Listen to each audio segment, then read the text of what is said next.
और अब बात हैदराबाद के निकाय चुनावों की कर लेते हैं, जो किसी लोकल चुनाव से कम नहीं लग रहे, क्योंकि जिस तरीके से बीजेपी ने अपने तमाम बड़े बड़े दिग्गजों को मैदान में उतार दिया है, उस तरीके से सियासी पारा भी काफी गर्मा गया है।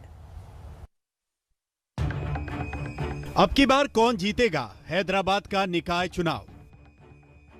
जवाब तो परिणाम आने के बाद मिलेगा, मगर हैदराबाद के निकाय चुनाव इतने दिलचस्प पहले कभी नहीं दिखे। पहले कभी नहीं देखा गया कि बीजेपी की पूरी पलटन निकाय चुनाव में उतर गई हो। आज बीजेपी के स्टार प्रचारक योगी आदित्यनाथ हैदराबाद में हल्ला बोल रहे हैं। एक दिन पहले ही बीजेपी के अध्यक्ष जेपी नड्डा ने रोड शो करके ओवैसी पर करारा हमला किया था। बीजेपी हैदराबाद के निकाय चुनावों को धार दे रही है। बीजेपी प्रवक्ता संबित पात्रा यहां से ओवैसी पर निशाना साध रहे हैं।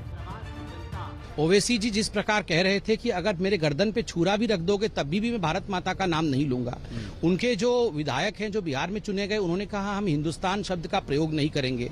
उनके लोग कह रहे हैं कि ग्रेटर हैदराबाद के अंदर जो ओल्ड सिटी है, ओल्ड सिटी के मुखिया, ओल्ड सिटी के सीएम ओवैसी ही हैं। ये किस प्रकार की बातें हैं? और 15 मिनट पुलिस हटा दो, उसके बाद देखो दूसरों का हश्र क्या होता है।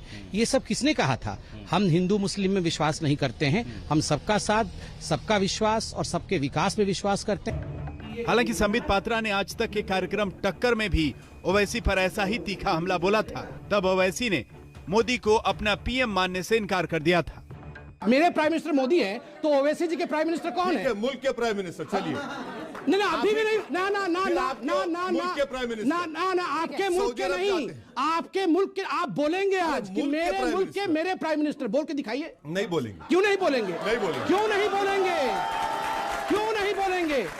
यही पार्टीशन है। 150 सीटों वाले ग्रेटर हैदराबाद म्युनिसिपल कॉरपोरेशन के लिए बीजेपी ने पूरा दमखम लगा रखा है। वहां पहले से ही तेजस्वी सूर्या प्रचार की कमान संभाले हुए हैं, लेकिन ऐसा नहीं है कि ओवैसी शांत बैठे हैं। वो बीजेपी के हर हमले का जवाब दे रहे हैं। किसानों ने बड़ा भरोसा किया कि चलो मोदी आएगा तो किसान को फायदा होगा। आज दिल्ली के कड़ाके की सर्दी में किसानों के ऊपर दिल्ली की पुलिस उनके ऊपर पानी बरसाती है। 10 डिग्री टेम्परेचर में पानी बरसाकर किसानों को तकलीफ दे रही है।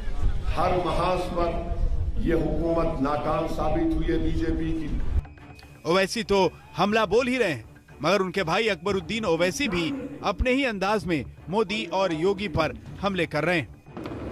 और ये कलमा पढ़ने वाला मुसलमान हूं, किसी के बाप से डरने वाला नहीं हूं, ना ही कल के चाय वाले से डरने वाला, ना ही कोई योगी खोगी से डरने वाले हैं। वैसे कहने के लिए तो निकाय चुनाव में 4 प्रमुख पार्टियां हिस्सा ले रही हैं, टीआरएस, कांग्रेस, एआईएमआईएम और बीजेपी, मगर असली रंग बीजेपी और एआईएमआईएम के बीच ही दिख रहा है। सवाल है क्यों?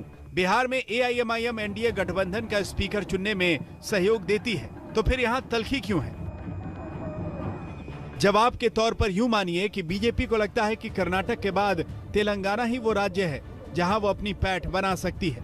यहां कांग्रेस कमजोर है, चंद्रबाबू नायडू से लोग खफा हैं, टीआरएस मजबूत जरूर है, लेकिन अगर बीजेपी ओवैसी को उन्हीं के गढ़ में मात देने में सफल होती है तो विधानसभा चुनाव के लिए उसकी ताकत और बढ़ेगी। तो क्या यह माना जाए कि निकाय चुनाव में बीजेपी का दम दरअसल विधानसभा चुनाव की आगामी तैयारी है? हैदराबाद से आशीष पांडे के साथ आज तक ब्यूरो। नमस्कार, मैं हूं अंजना ओम कश्यप। हमें उम्मीद है ये वीडियो आपको पसंद आया होगा। लेटेस्ट खबरों के लिए यूं ही देखते रहिए आज तक, और इस वीडियो के पसंद आने पर लाइक, शेयर एंड सब्सक्राइब करना ना भूलें।